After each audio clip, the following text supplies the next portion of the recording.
Ever wondered what the real cost of convenience is in our digital world? Tim Jensen, host of Intentionally Inconvenient, dares to question if convenience is truly the enemy of privacy. You'll explore the essence of privacy, why it's worth pursuing, and debunk the myth that it's a lost cause. Together, you will challenge the notion of, I have nothing to hide, and reveal why every bit of your information matters. Remember, all hope is not lost. It's time to reclaim your privacy in this intentionally inconvenient reality. Hello and welcome to Intentionally Inconvenient, where we talk about personal freedom through securing your privacy. My name is Tim Jensen. I'm the host of Intentionally Inconvenient. In our last episode, we covered the next step in the Privacy Bootcamp Level 1, two-factor authentication, as well as multi-factor authentication, but using authentication apps. This episode, I'm going to be talking about social media accounts and the kinds of information that can be leaked, some of the basic settings that you should consider locking down, or at least limiting. It's pretty common knowledge that many people will use social media to gather information about other people. People tend to share a lot of information about themselves on social media, and that can tend to cause problems later in life. You may even remember from episode 12 where there are specific things that I change on my social media sites to better protect my personal information. Now, there are certain social media accounts that I don't have, like Instagram or Snapchat. I don't have those anymore. I used to have them, don't have them anymore. But what I'm going to focus on today is on Facebook and on Twitter. I'm going to be reviewing some of these principles. We're going to pull back the curtain and show you some screenshots from two of my social media accounts. So this will show you some of the settings that will help you, that I use to keep information away from data brokers. Before we do that, I did want to mention a service that will help you on the other side of the topic. Now, what do I mean? What I'm going to talk about today has to do with preventing others from collecting information that you are putting out from today forward. But what about the information you already have about you? Well, that's why I recommend a service called Delete Me. I've been using Delete Me for about 1.5 years now, and I found that them are very reliable when it comes to removing my personally identifying information from data broker sites. Have you ever done a search with your first name, last name, town, and state, or city and state? Try that sometime, and you'll see the value of a service like Delete Me. So, because Delete Me acts on your behalf to get your name, physical address, email address, phone number, any other personally identifying information removed from the data broker sites, and hence removed from the internet. Do yourself a favor. Go right now. Go click.me/delete me. That's goclik.me/delete me, DELETEME, and learn about how Delete Me can protect your information from being on the internet. So that's goclick.me/delete me. And do it right now, and then come back and we'll continue with this episode. Go ahead and pause this and go do that right now. Goclick.me/delete me. Okay, now we're back. Let's get this to some screenshots here. Let me do a couple things before I do that. Some of these are going to be screenshots and some of these are going to be live video. The first part of this I'm going to show about Facebook, and then the second part of the video, this episode, I'm going to be doing x.com, which used to be called twitter.com. First, we're going to look at Facebook, and so let's see here. Give me just a second here. That's not it. And let's go here. Give me just another second, and we're going to switch to desktop here. And I'm going to be referring back and forth from my notes as best I can. And I'm sure you just saw that. Hey, there you go. There's that back end part. So you're going to adjust some settings. Before we get into that, I want to show you what your site, your page looks like. If we go, and I'm going to put this towards the top of the screen here, there's this little box with these 3 dots here. And if you go down to View As, you can see what my Facebook profile looks like to someone who's not a Facebook friend. So they'll see the picture here. They'll see my picture of my choir. We just had a Christmas concert, recording this on December 11th. And this past weekend, or December 11th, 2024, this past weekend, we had our Christmas concerts at a local church. And this is my choir. That's me here on the side, and our band, and some actors, shepherds, and angels, and all that good stuff. There's a few things that I post publicly. My picture, and then we just changed our profile picture. I changed my profile picture, and that the story about my dog. I advertise Signal Messenger, as you've heard me talk about before, Instant Messenger. I made a little post on how to basically do what we're doing right now, and that is to lock down some things on your Facebook. And then we're rehearsing for our concert, but then there's the poster, and then all of a sudden, there's nothing. I've kind of cut off everything before that. And I did that on purpose, partially to show you, but partially to protect a lot of the old posts. In the near future, I will probably hide all of the choir posts and all that kind of stuff too, and then pictures of my dog. But for now, they're still public. So now if I exit, now you can see even more stuff. I got a post here. Next week has been exhausting. I like to post funny stuff. Here's another one. Received an email from YouTube TV advertising 12 Days of Christmas movies, and Die Hard was on the list. Basically just trying to start an argument. Anyway, so there's some other stuff on here you didn't see a minute ago when I was scrolling. I guess here's some more stuff. But now all of a sudden, here we go with some other stuff that you didn't see when I was scrolling a minute ago. All right. So let me go, and we're going to adjust some things. Let's go here, and let's go settings and privacy checkup. So on the privacy checkup, you can see who can see what you share. I'm going to go through each of these here, and this will bring me to sections that I may need to change. So who can see things? Who can see what you share? The profile information, posts and stories, and blocking. For the most part, now here's a phone number that I have. This is actually a phone alias. This is not my actual personal phone number. This is an email alias. It is not my actual email. My birth date is not an alias. That's my actual birth date and hometown. But you'll notice on even these where it says phone number, only me, email, only me. Oh boy, my dog is barking at somebody. Let me pause for just a second and take care of that, and I'll be right back.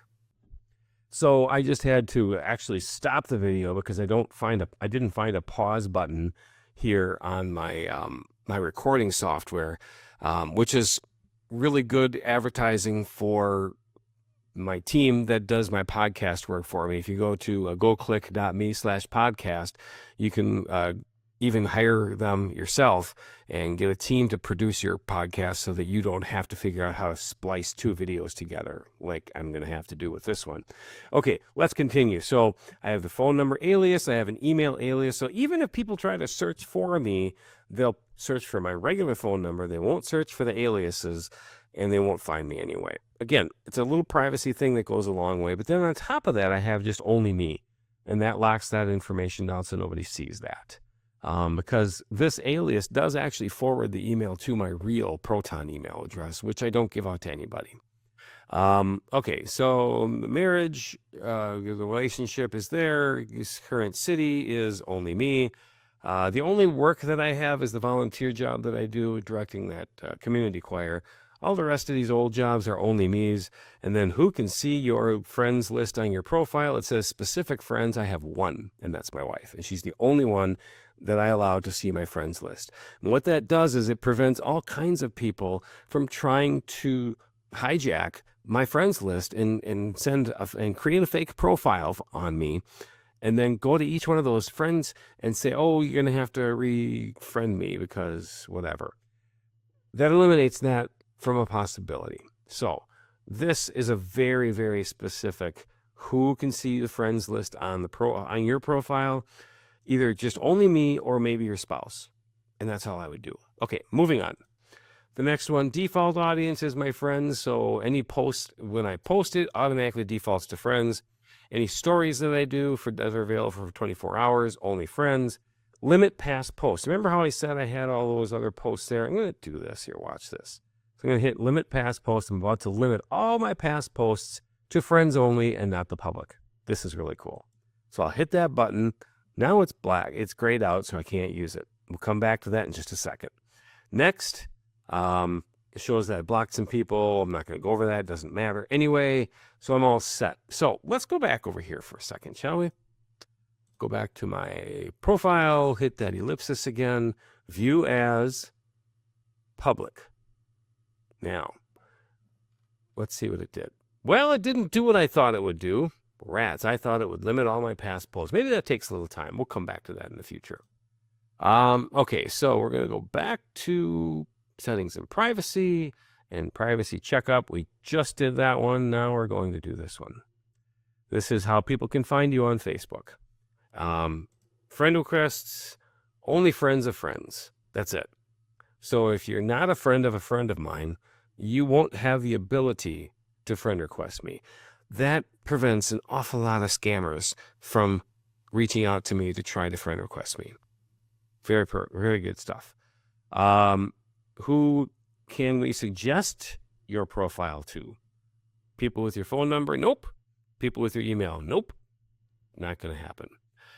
Search engines, we turn that off so that they can't be indexing my profile in their search engine.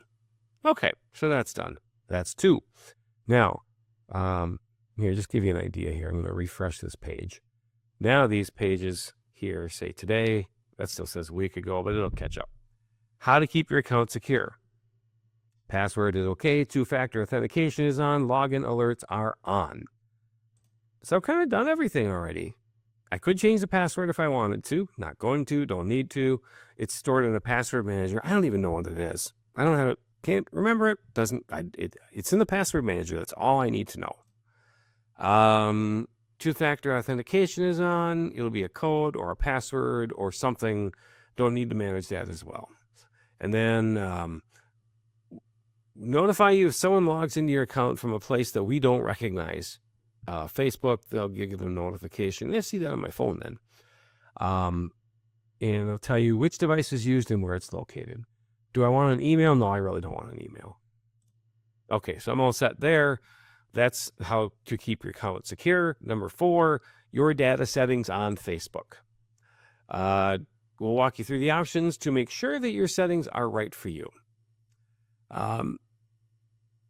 Really, it says, here are the apps and websites from other companies you've used Facebook to log into. I don't do that. I only use the email address and the password and the 2-factor. That's it. Nothing to worry about. It's all taken care of. But if you do that, you may want to revoke that. I just think it's a better idea. Ad preferences on Facebook. I'm not really interested in being shown ads, but it does happen.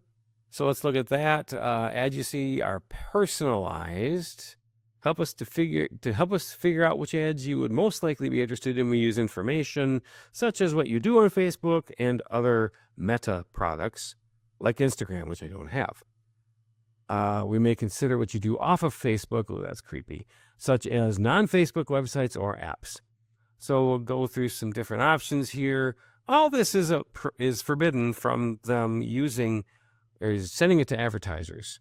Some advertisers try to reach certain people. I don't give permission for Meta or Facebook to give out that information. That's what that page is for. Next page, social interactions, like a follow, a comment, a share, a check-in or whatever. All that kind of stuff can be used to help advertise. So let's go check this out here. It's just a pretend Jasper's Market. But that's it. So that's the end of that. And as far as that goes, that's the end of what I'm going to show you on Facebook, because what you're really wanting to do is lock down your contact information and your posts. Let's go see that again. I don't know what that was. But let's go here and let's go here and let's go back. I'm going to scroll up here so you can see this, the 3 dots and view as. Let's see if anything's changed, shall we? Look at, there's nothing. So it took them a little bit of time. You notice that it didn't work before. And now there is nothing that public can see. All my friends can see it, but the public cannot see it. Now, there are some members of my choir that have referenced the advertising of the concert, but that's over, so it doesn't bother me that they no longer have access to that. But that's it. There's nothing they can see. Now, I will show you a couple of other things, but as long as I'm in this public part. If you look over here, there's not a whole lot of information in the overview, in the work and education history, in places lived. There's hardly anything, if anything at all. Contact information, privacy and legal info, profile transparency. It does show the data created my Facebook profile. Family and relationships, there's nothing there. Details about me, there's nothing there. Life events, there's nothing there. Now watch this. Exit view as. Now look at all this stuff. All this stuff is here. Review, overview, work and education, it's all there, etc., etc. Okay, so what I'm going to do now is pause, and I created a separate video about x.com. My production team, goclick.me/podcast, is going to splice the two together. And when you see me next, we will be on the x.com profile page, and we will be talking about settings for x.com. All right, well, some time has passed since I started out with the Facebook settings adjustments for social media on this episode. Now we're going to go into x.com and look at some of the settings that I recommend for others and that I use myself. So we're going to change to another screenplay here. You'll notice that this is your login. These are all screenshots. This is I took these so that I had some notes available to me. So your login is here. We'll hit sign in down here or whatever else you choose. I use the username, and we'll put the password in there along with the username. And then it asks for the 2-factor authentication code from my Authenticator app, so that goes in there. And then this will be on your left-hand side. I did this screen kind of early in the process and then decided to do the full screen. But anyway, you're going to click on this more over here. And once you click on the more, you're going to get this menu here. And now this is the full menu. That menu that you saw before was just on that left side there. So here's your left side again. And when you click on more, you get settings and privacy. That's going to take you up here to your account. And on your account, we're going to go over to this side here for account information. This is where we're going to start. And you'll click on the account information. The account information is more sensitive information because it reveals some very personal details. So they do request that you confirm your password to make sure it's really you and not just entered into by a session token. I'll get into session tokens in a little bit because that's one of the settings that you want to make sure you adjust a little bit later on. So we're going to put our password in here. Here's the password. And then we're going to go, here's the account information. So the account information is your username, your phone number, your email address. That is, I blurred all mine out or blocked it out. So it looks kind of messy there. I apologize, but at the same time, I'm not really interested in revealing that information. Are you a verified person? That's why I had that in yellow. So verified is that blue check mark that you see. That used to be that if you had a big following that they would verify your identity so that they could prove that you were really you and not an impersonator. Now you have to pay for it, so that's up to you how you want to handle that.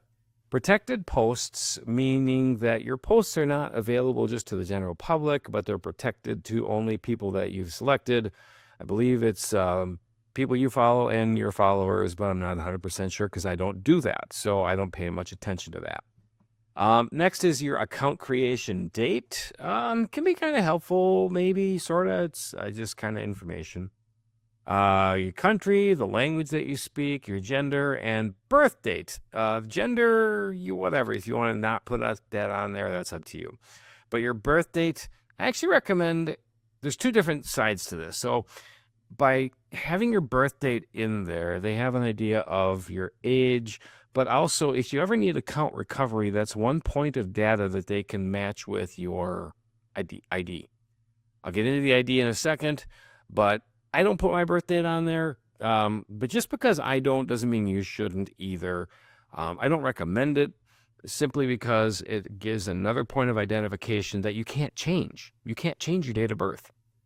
Okay, so that's your account information. Let's move on to the next page here. We're going to go back and under change your password. Before we do that, I want to show you two things. Download an archive of your data is not a privacy concern. So I'm not going to go over that one. I won't include that in future screens. But you can download that archive so you have a record of everything you've ever done on Twitter or what's now called x.com. You can also deactivate your account. Again, not a privacy issue, so it's not a setting we're going to go over. But changing your password is. So click on there. You have to have your current password, and then you can put in your new password twice. You know how I feel about passwords. You can go back to the password episode to get more information on that. Again, the reason why this is important under changing your password is that you have to be able to produce your current password. If someone were to log in due to having a session token, which again, I'll explain in a bit, it's like a cookie or something like that that's put on your hard drive that you can bypass passwords and two-factor authentication. But to change the password denies access to the original owner, to the actual owner. And by changing that, a hacker can then lock you out of your own account. But if you don't have the current password, that's not possible. So that's a big deal. They have some very good security features on Twitter or x.com. Okay, so that is the next section down here under security and account access. We're going to go, we did your account, now we're down here, and then we'll do privacy and safety. Those are the three things that we're going to be working on during this portion of the video. So security and account access, and then under security, you're going to click that. And you've got three options here. The two-factor authentication is the first one. We're going to dig into that first, and then we'll get into ID verification and additional password protection. But first, two-factor authentication. So I have two of them checked and one unchecked, and then backup codes are also very essential. I will say just right now, the backup codes, click on that, copy the backup codes, stick them in your password manager under x.com. Keep them there, store them there. If you absolutely get locked out, you still have the backup codes that you can get in.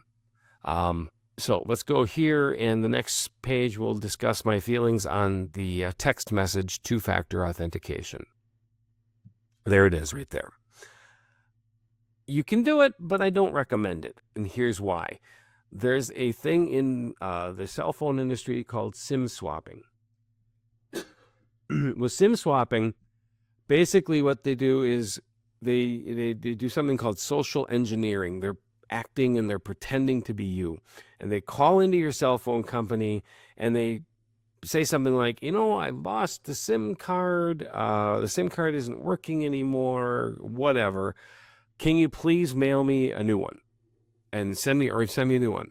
Or maybe you go into the store and you pose to be that person. At that point, they will check your ID, but then they will swap your SIM with the new one, and then all of a sudden they have control of your phone number. Now the text messaging is kind of useless because they can access your account. That's why I don't recommend it. Authentication app doesn't have any access to social engineering, and the security keys, the YubiKeys, are gold because you have to physically have it in your possession at that time and touch it in order for it to work. So we're going to get to that in just a second. So text message, no. Second one, let me go back. So Authenticator app, if you uncheck that box, you will get this menu here. Turn off two-factor authentication for the authentication app. Do you want to really do that, or did you accidentally click it? If you want to turn it off, click that. Otherwise, hit cancel. Security keys still checked. Now we're going to go to manage security keys. And this is where you're going to add or change additional security keys. YubiKeys is what I use. They will request your password because this is a higher form of security. And then once you enter that, there's you're entering that, you click confirm, and then you're into manage security keys. And I've named them YubiKey 5CI, YubiKey 5CI spare, which I keep in a separate location. This one I keep on me, and then I have one that's an FIDO. So I have 3 that are logged in, one of which is secured at a different location, so that if I lose access or they just stop working, I still have this one available. You can add another key here. When you click that, it will say protect your account in just 2 steps. Synchronize your security key and then name it. So click get started, and it's going to add the security to your X account. So add key, and then it will give you this menu, and I blocked out the name of the key because I just don't want that to be public knowledge, you know. So you'll hit OK, and then there's this 4-digit PIN that you enter when you first set up your YubiKey. They want you to put that number in so that even if someone has the physical security key, without that 4-digit PIN, they can't use it. That's a very, very good security feature. Not only do you physically have to have it, you need to know that PIN. So you put the PIN in, you hit OK. Now they want you to physically touch it because maybe you know the PIN and you can fool it with a session token, but without touching the security key, it won't work. It's another security feature. Okay, so that's how you add a security key or a YubiKey, which is the same thing, to your X account. Now we're going to go on to identification, ID verification. Oh, look at that. It says no. So they want you to upload an approved form of identification to confirm the authenticity, I can't speak, of your account. So a driver's license or a passport, a photo ID of some kind. Your information will only be used to validate your identity and will be handled safely and securely. My only concern is if there's a data breach, and all major companies still can have data breaches. We hear about it every single day. Now they've got a photocopy of your driver's license or your passport. What could possibly go wrong? Only you can find out. I don't recommend you do that. But again, don't just listen to what some guy on the internet says. Do your own research and do what's right for you. The reason I don't recommend that is because of the possibility of data breaches. Has it ever happened with Twitter? I don't think so. But do you really want to find out? Maybe it has, and I'm just not aware of it. So I don't do that. Instead, there's the third one here, and that's the additional password protection. So in order to reset the password, which is a typical feature that hackers do, not feature, but a typical tactic that hackers do, that locks you out of your own account so that you can't reclaim it. You'll need to confirm an email address or a phone number to reset the password.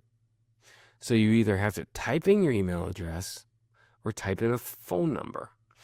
So let me just put a pitch here for email aliases and phone number aliases. These are absolutely necessary with an account like Twitter or Facebook, where you don't put in your actual phone number. You don't put in your actual email address. You put an alias in there. So if you, for instance, let's say you purchase Proton Pass, it includes the email aliasing. If you purchase a service like Cloaked, CLOAKED.com, you can get phone number aliases. Another one is mysudo, MYSUDO.com. What that does for you is it gives you an alias for those numbers so that people who know your phone number through data breaches end up using that one instead of your alias. This is why email aliases and phone aliases are crucial to protect your security and protect your privacy. So I check the box, I click yes. So then you need to confirm, you need to give them the phone number or you need to give them the email address in order to reset the password. It's another security protection for your account. It's absolutely golden. I love it. Okay, let's go on. We're going to get out of security and go to apps and sessions. Remember I talked about session tokens a little bit ago. Let's talk a little bit further on that. First of all, connected apps. So connected apps are apps that are connected to your account. You can see the information of those apps to access or revoke access. To have access or you can revoke access. So these would be third-party apps that interact with Twitter and have the API. I'm not sure what API stands for, but if you go to just do it on your favorite search engine and you'll find it. It's a programming term. So you can manage connected apps here. I actually deleted all of them because I found a whole bunch of them from like 2010, 2011 when I had my account at first, and decided I don't want that.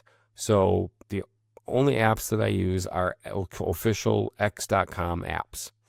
Okay, let's go on. Next one is sessions. Now, a session token is like a cookie that's put onto your hard drive or something similar to that. That after you log in, to prevent you from having to log in every time you click anything on the site, they use a session token in the memory of your computer. And the session token is something that bypasses the username, the password, and the two-factor authentication. So it's very important that we go through this section here. So sessions, the current active session is the web or the computer. When I recorded this screenshot, I was doing it on my computer. Then over here, you can log out of all other sessions. Do this periodically so that if someone were to have hacked into your Twitter account, your x.com account, this logs them out, and then they have to reauthorize with username, password, and two-factor. Chances of them being able to reauthorize that session token are pretty small. This kills all of the session tokens on everybody's computer everywhere, including your own. So you personally will have to log back in as well if you hit that little red log out of all other sessions, although your current one is fine. All right. Account access history. This kind of gives you a clue as to how often and when and where your account has been accessed. It can give you some idea as to, is it me or is it someone else? So here we go. And you can see Twitter for Android. That's the x.com app or twitter.com app. It's the official app from Twitter. And you'll see I've got all these different places. You'll notice the IP addresses change. And the reason the IP addresses change is because I use a virtual private network. So even though it looks like, oh, I'm in Czechia or whatever that is, no, it's just my VPN, my virtual private network. Not worried about it. That you can't delete because it's a regular history of your access to the account.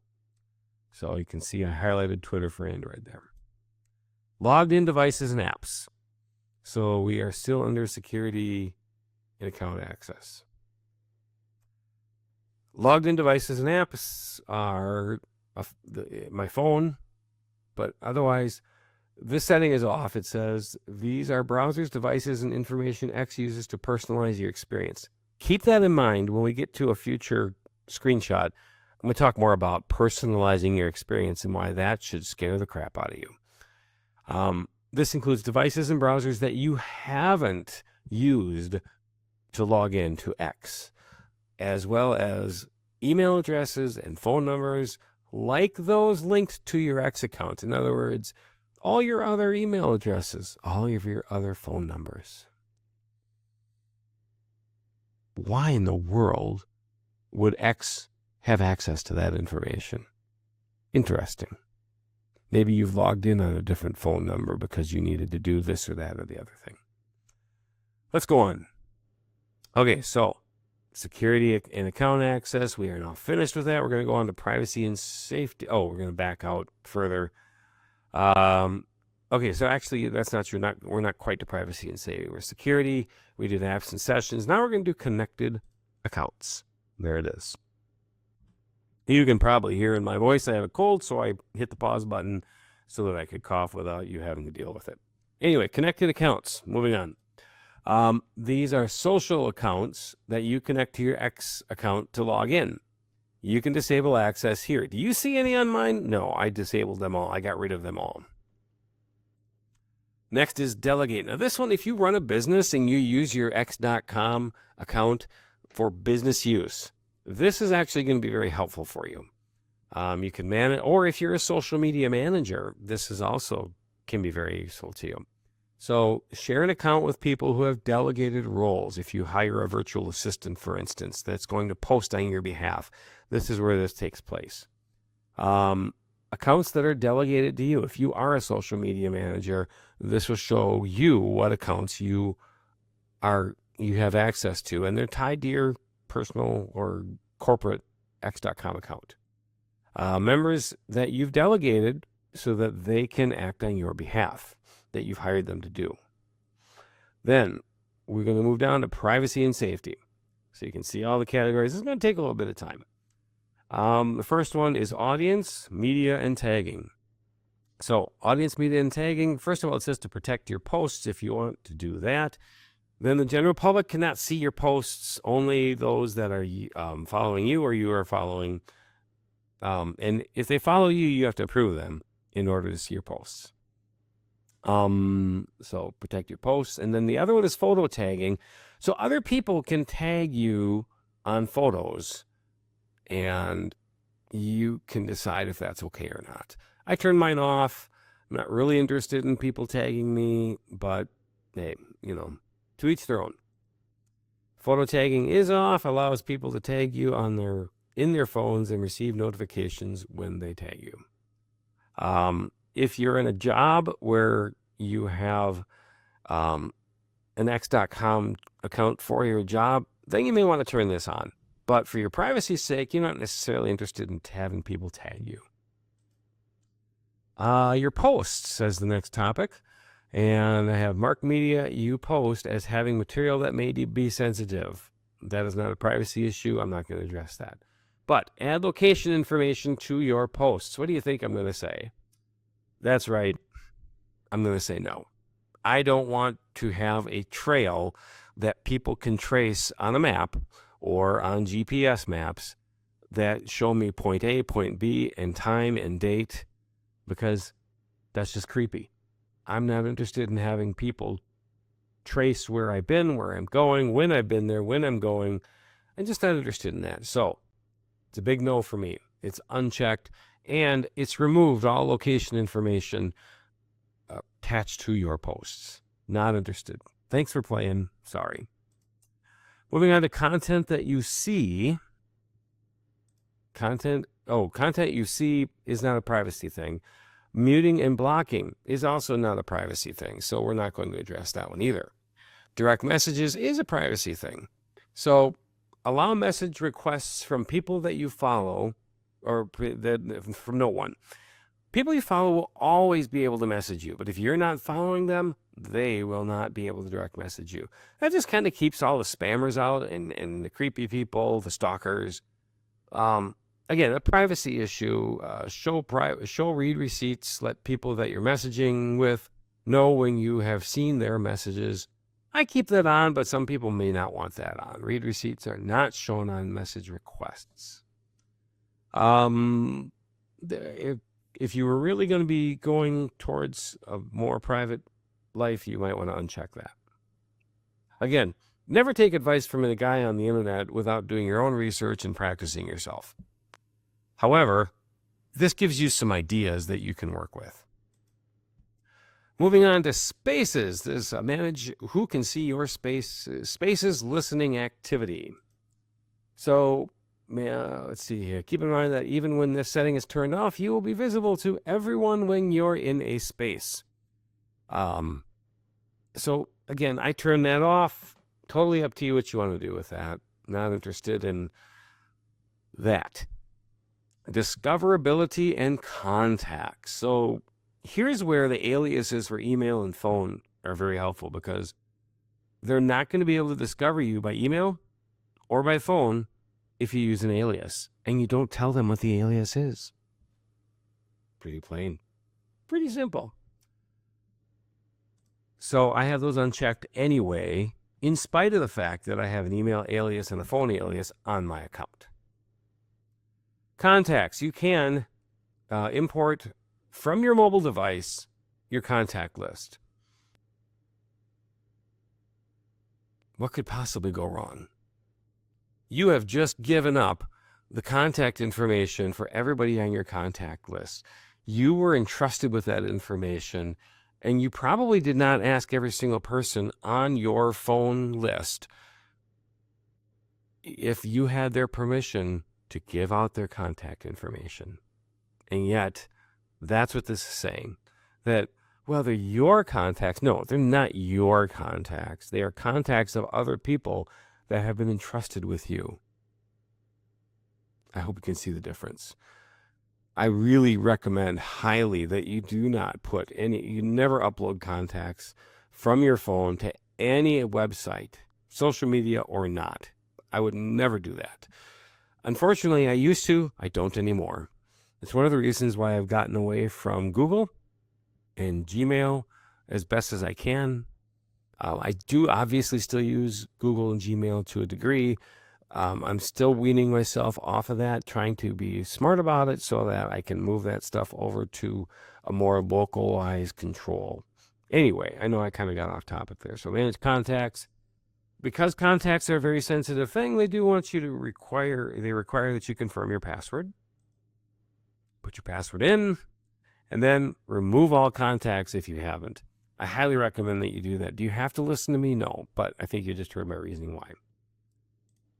Okay, moving on. Ads preferences. I'm going to pause for just a second.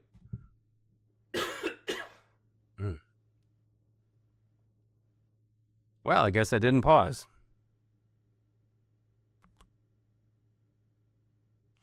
Well, never mind. I'll just have to edit that out. 3, 2, 1.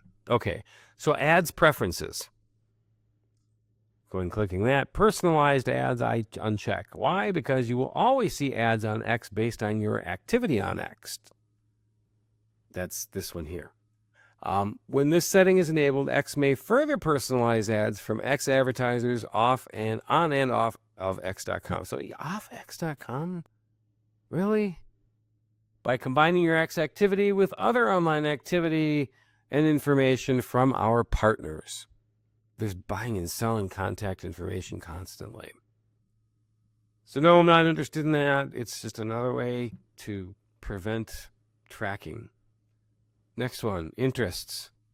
I'm not going to show you this one, but I will tell you that if you click on that yourself, on interests, this is under privacy and safety, under ads preferences. Your interests is basically a look inside of your brain. It shows if you're interested in musicians, if you're interested in areas of the world. It shows if you're interested in specific people, certain topics, persons, places, things, all that stuff. It's a look inside of who you are. And it's based on the activity that you've had while on their website or other websites, as you can see from the text in this section.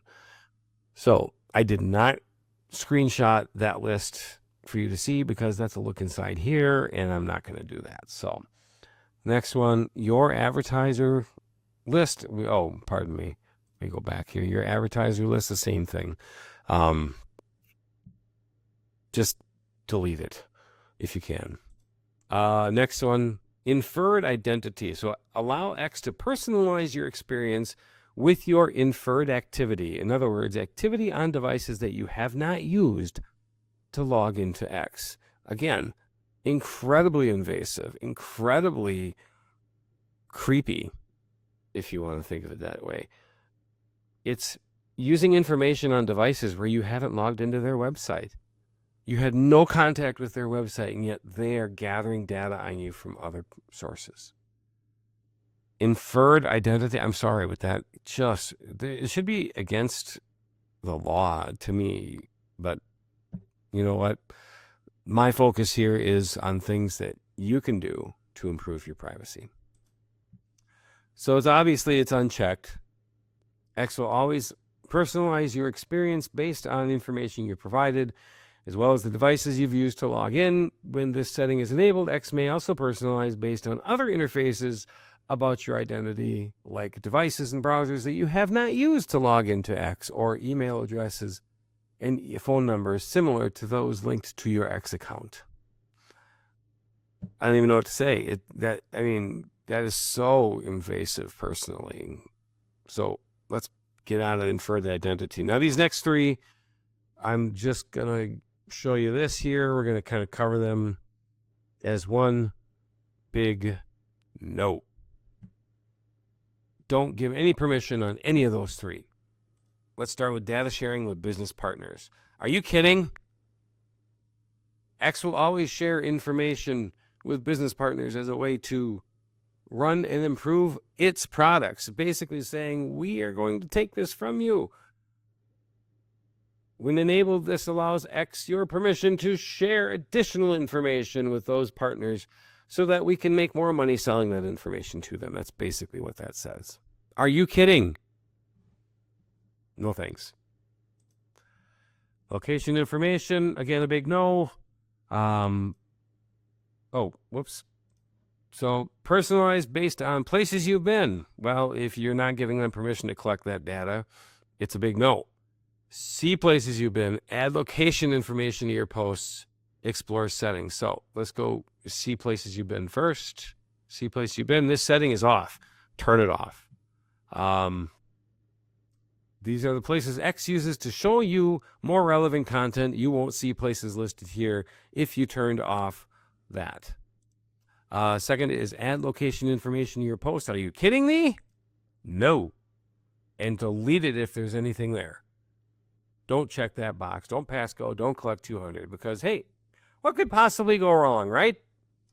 A lot. Okay, third thing, explore settings.